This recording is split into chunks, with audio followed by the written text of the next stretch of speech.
আসুন সবাই মিলে এক ঝঞ্ঝা বিক্ষুব্ধ পৃথিবীকে একটু ফুলময় করে দেই, একটু আনন্দঘন পরিবেশ করে দেই। ভবিষ্যৎ প্রজন্মের জন্য আমরা একটা সুন্দর পৃথিবী বিনির্মাণ করি।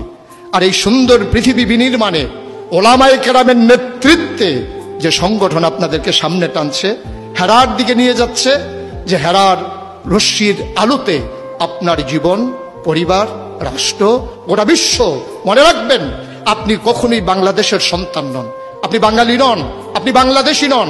আপনার আসল পরিচয় ইন্নানী মিনাল মুসলিমিন, আমরা মুসলমান। ভূখণ্ডগতভাবে আমরা বাংলাদেশি, ভাষাগতভাবে আমরা বাঙালি।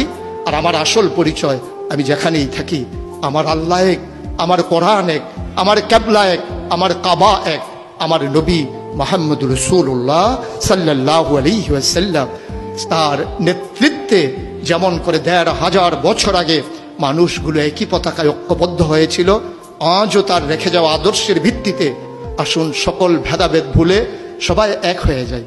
কওমি, সুন্নি, আলিয়া, নানান দলে বিভক্ত না থেকে আমরা সবাই মিলে বলি আমরা একই মায়ের সন্তান।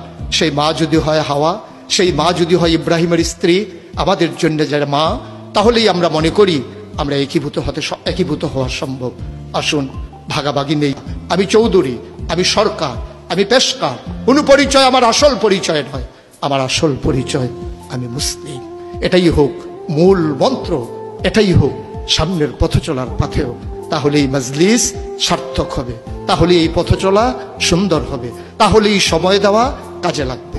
আশা করি সে অনুভূতি নিয়ে আমরা এগিয়ে আসছি।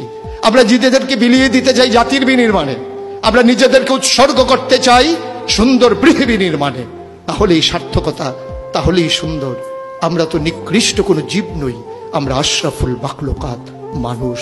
মানুষ হিসেবে বেঁচে থাকতে চাই, শির উঁচু করে, কখনোই অবদমিত হয় নয়, বাতিলের কাছে মাথা নত করে বাঁচার চাইতে, যেমন করে বলেছিলেন শিয়ালের মতো ৫০০ বছর বাঁচার চাইতে সিংহের মতো এক মুহূর্ত বেঁচে থাকাই, এটাই হচ্ছে পুরুষত্ব, এটাই হচ্ছে বীর মুজাহিদের পরিচয়। আসুন আমরা বীর মুজাহিদ হয়ে দুনিয়া থেকে বিদায় নিয়ে নিই। আল্লাহ তাবারক ওয়া তাআলা সবাইকে কবুল করুন।